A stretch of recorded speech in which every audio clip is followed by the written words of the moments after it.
Hello students. In the previous video we have seen about Shakespeare and his life and his dramatic career, and in this video we are going to see the theatres in Shakespearean time and the romanticism in Shakespearean comedy. These two topics we are going to see in this video. Let us see about the Shakespearean time theatre. No permanent playhouse was set up in England before the year 1576, although many plays had been acted for several generations previous to that year. During these years, 1570 to 1575, there was always a quarrel between the players and the Lord Mayor and the Alderman of the City of London, and consequently he built a theatre at Shoreditch, which was a suburb of London in those days. His experiment was successful, and by the year 1592, two more playhouses came into existence, namely the Curtain and the Rose near Southwark Cathedral. The Elizabethan players were used to act upon various stages, example in the hall of the Queen's Palace, in town halls and in the inn yards, etc. The external measurement of the Fortune Theatre, where most of the Shakespeare's play were composed to be acted, was only 80 feet square and was erected in 1600. This playhouse was built only to rival the New Globe. The playhouse during the Elizabethan days were generally circular or octagonal. They had 3 tiers of galleries overlooking the yard or the pit, which was exposed to the sky. The stage was actually projected into the yard so that the actors practically intruded into the midst of the audience. There was a roof over the stage, and there were doors on both sides through which the players appeared or disappeared from view. There was a gallery over the back of the stage. This gallery was the upper stage with windows on both sides, so that it could be used whenever some upper scene was needed to show the audience, as we find in Romeo and Juliet. Romeo climbing up Juliet's bedroom. The space beneath this upper stage used to be called the tiring house. This was, of course, hidden from the view of audience by means of a curtain, which used to be drawn back in order to reveal the inner stage, example the witch's cave in Macbeth, Prospero's cell in Tempest, Juliet tomb in Romeo and Juliet. There was no curtain for the whole stage. In the tragedies, the dead bodies had to be carried out on the stage. There was no scenery for the Elizabethan stage, and that's why the Elizabethan dramatists indulged in so many scenes in each play. The ending of each scene was indicated by withdrawal or disappearance of characters from the stage. And next we can see about the theatres, the dialogues. Otherwise it was indicated by some article or dress of that locality used to be exhibited upon the stage. A chair or a stool was the mark of an indoor scene. A king wearing an armor indicated that he was in the battlefield. A man putting on riding boots used to mean a messenger. This sort of simplicity of the scenic representation was advantageous to the playwright as well as to the audience, because the playwright could introduce into his plays as many scenes as he liked, while the audience mind was not distracted by the varied scenic representations. The action of the play could pass by very quickly, so much so that a play of 2000 and more lines of verse could be easily acted in 2 hours.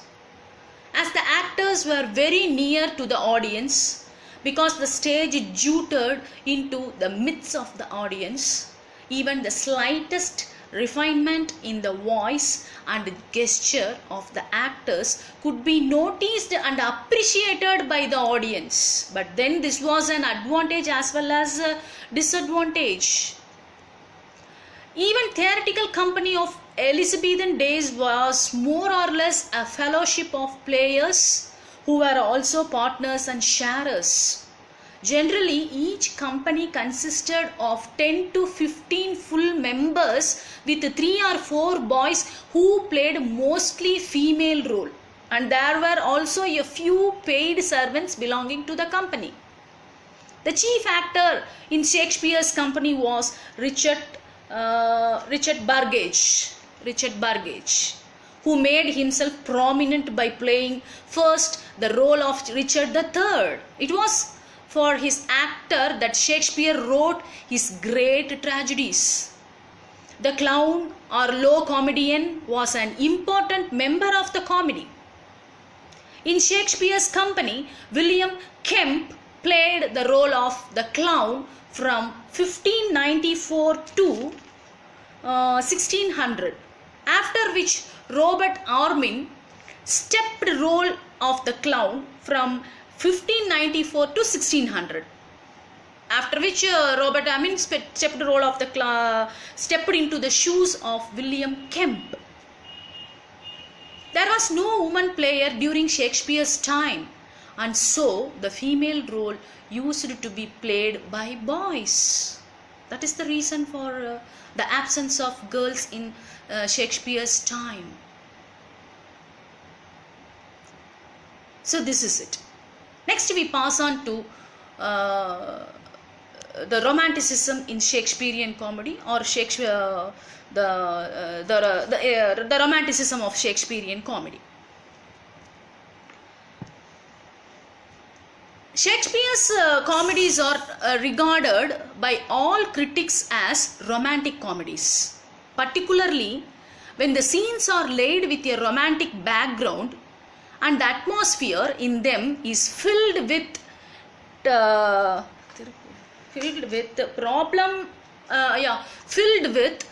music. The atmosphere in A Midsummer Night's Dream attains the very height of romanticism because of the fairy world and the fairies being the characters in the play. Shakespeare's audience also demanded the stamp of imaginative and emotional of his comedies. Shakespeare's Comedy of Errors reflects the true taste of his time. It is a tale of love and adventure, and as such it is truly romantic comedy. The plot of the Comedy of Errors is realistic, romantic and also classic. Romantic comedy is primarily the comedy of love. Its theme is wooing or making love, which is unlike the main theme in a classical for Roman comedy. In As You Like It, it is fully ground romantic comedy.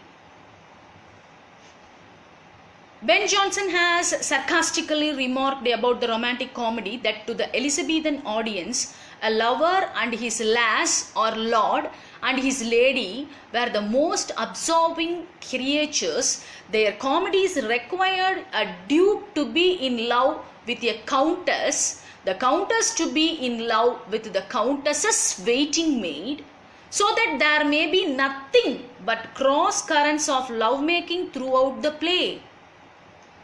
It was Petrarch who was the first to clothe the soul of woman in the human beauty of woman's body.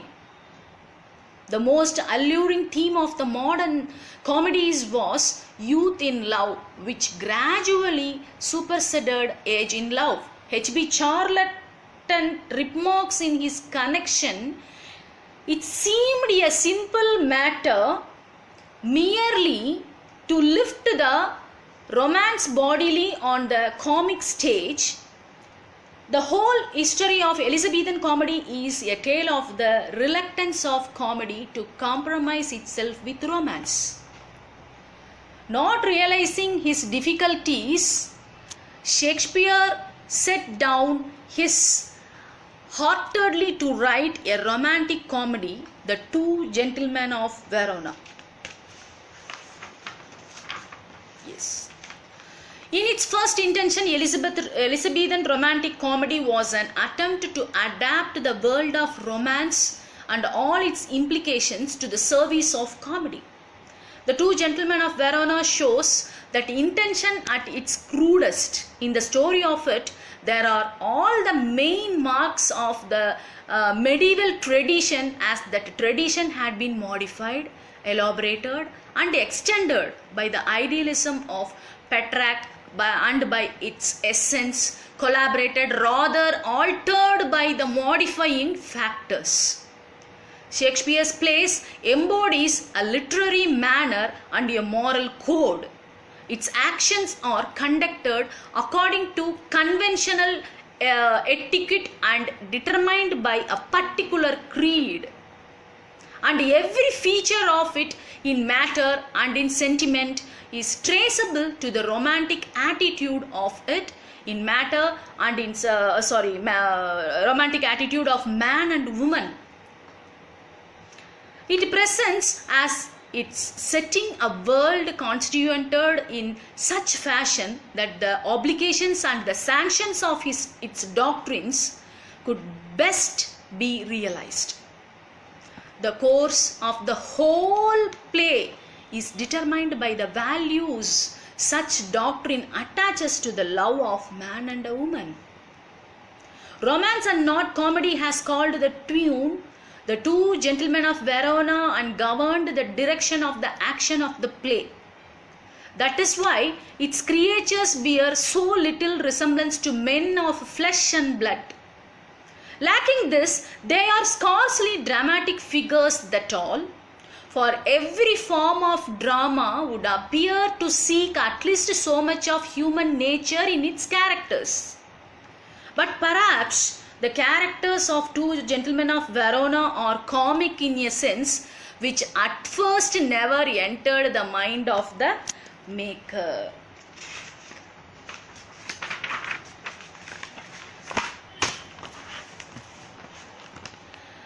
And it clearly Shakespeare's first attempt to make romantic comedy had only succeeded to so far that it had unexpectedly and inadvertently made romance comic. The real problem was still to be. Shakespeare had a recoil from romance, and the taming of the shrew is considered as Shakespeare's recoil. If not the first recoil from romance, in this connection H.B. Chartland says it is scarcely likely the taming of the shrew was Shakespeare's first recoil from romance, though it is clearly rollickingly emphatic one. Moreover, such recoil and recovery, further recoil and further recovery, make the natural movement of Elizabethan dramatic history, for the fundamental problem of Elizabethan comedy was to discover a mode by which the peculiar romantic temperament of the time might find adequate satisfaction without the same time depriving itself of such pleasure as an older, a bigger and a more permanent world had found and find in comedy. In so far as Shakespeare and his fellows were Elizabethans, they were romantic. In so far as they were human beings, they inherited man's instinct for the comic. Their difficulty was know how to be both at once. Love's Labour's Lost was Shakespeare's first comedy, although it was most circumscribed by the fashions of the day and also the lens substantial of his play. but it contains not only the joys but also the spiritual values of the romantic doctrine of love. This formless and spineless comedy turned Shakespeare to classical comedy, as the result of which he produced his Comedy of Errors, which was based on the play of Plautus.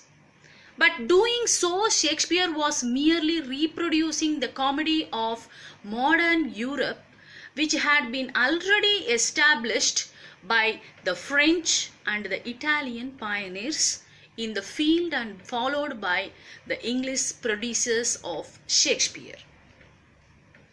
A modern or a 16th century reader would complain that the Roman comedy was nothing but full of ludicrous intrigues, full of farcical incidents which rarely fulfill the requirements of modern comedy.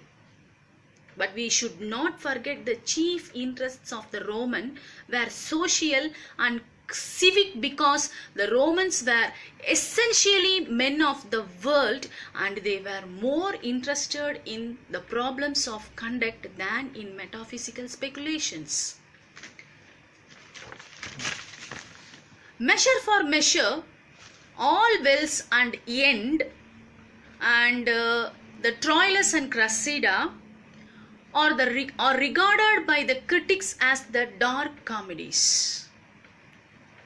Partly because the critics have failed to grasp the aesthetic sense and also the philosophical significance of these plays.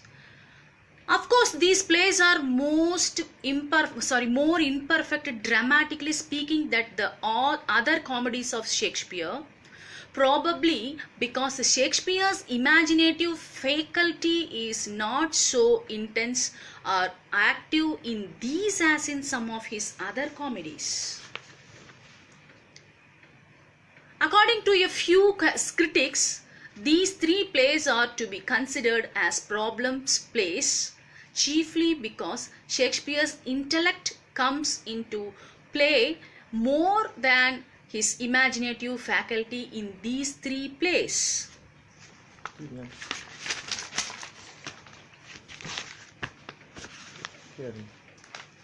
The above three plays have been called dark comedies, mostly because they deal with the nastier side of life, and also because they reflect the cynicism of Shakespeare.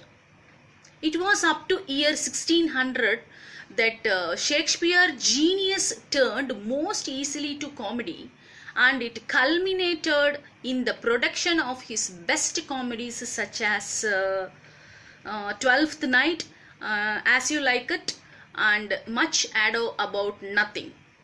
While 6 years later on it turned to the production of the great tragedies such as Hamlet, Macbeth, Othello and King Lear. That's it. It was during this period when Shakespeare's mind was troubled with doubts, mental agonies of suspicion, anxiety and despair, and naturally his dramatic genius turned to the composition of certain plays that tried to reflect moods of the dramatist and also at the same time to find relief in some those kind of mirth and brighter outlook on life. The dark comedies are therefore superficially comic while they are essentially tragic. According to H.B. Charlton, they are the road by which Shakespeare climbed from the misleading comedy of Falstaff to the richer and more satisfying comic air of Twelfth Night, As You Like It, and Much Ado About Nothing. In brief, I take these three dark comedies to be misleading. I take them to be producers and not successors of three comedies in which Shakespeare's comic triumph is most manifest. The three dark comedies are problem plays in the sense that they represent the gradual stages of a process by which Shakespeare's imagination recovered its power to shape his experience into organism, much satisfied his artistic need, that is his sense of comedy as a form of dramatic art.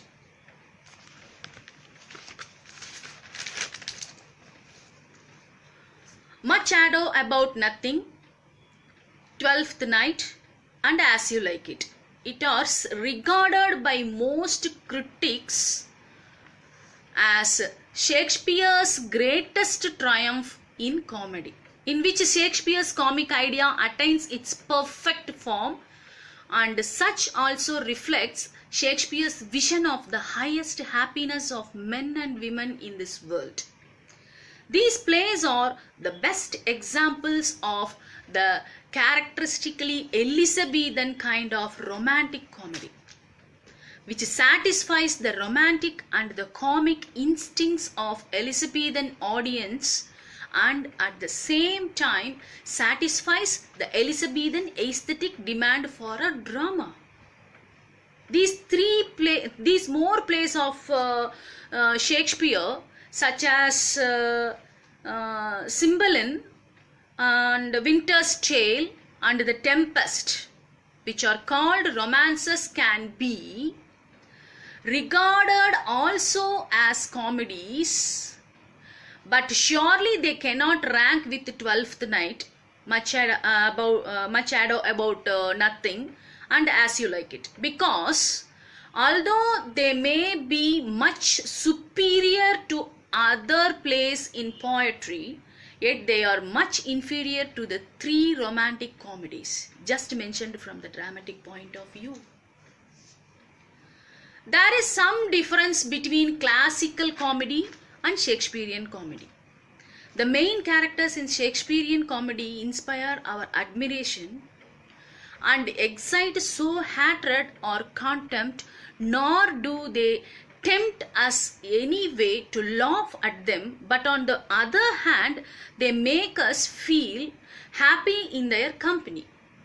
Classical comedy is conservative, its manner is satire, and its standpoint is public common sense. It takes some certain world of moral and social stability, and it undertakes to expose and punish the offenders against the rules of such a society or world. But Shakespearean comedy is a more imaginative and liberal sort of composition, in which nothing is taken for granted and no one is exposed for behaving in a manner which is not in tune with the traditional morality of customary human contact. It undertakes to enlarge the various avenues of human happiness, but not by following any criminal or offensive ways of life, because its chief aim is happiness or joy or general well-being of the men and women in this world. It is not speculative or fantastic or even unsubstantial, but on the other hand, it is romantic, poetic, and imaginative. Hence, Shakespearean comedy is neither satiric nor conservative, but creative and poetic. It always the ways of imagination and not to pure reason. Both music and love from the very essence of the three master comedies of Shakespeare, that is, and Much Ado About Nothing. The Elizabethans were extremely fond of music. They had music just like eating and drinking or any form of merrymaking. The three comedies abound in music. Even the clown takes to singing, while the lovers find their consolation in music. H.B. Charton makes his concluding remarks about Shakespearean comedy. The greatness of these greatest Shakespeare's comedies will be measured by the profundity and persuasiveness of the apprehension of life which they embody by the worth, that is, of their underlying worldly wisdom. What then is this comic idea of which these plays are the dramatic revelation? In the first place, it must be noted that though these romantic comedies break through the traditional scope of classical comedy, their sphere is still rigorously confined within the proper orbit of comedy. They limit themselves to acquaintance with life here and now. The world and not eternity is their stage. It is, of course, a world presenting many more woeful pageants than comedy is capable of transmuting to happiness. And comedy must confine itself to those threats of fate and those rubs of circumstance which can be reconciled with men's reach for assured joy in living. In these ripest Shakespeare's comedies, comedy is seeking in its own artistic way to elucidate the moral art of securing happiness by translating the stubbornness of fortune into a quiet and sweeter existence. That's it. Thank you, Ona.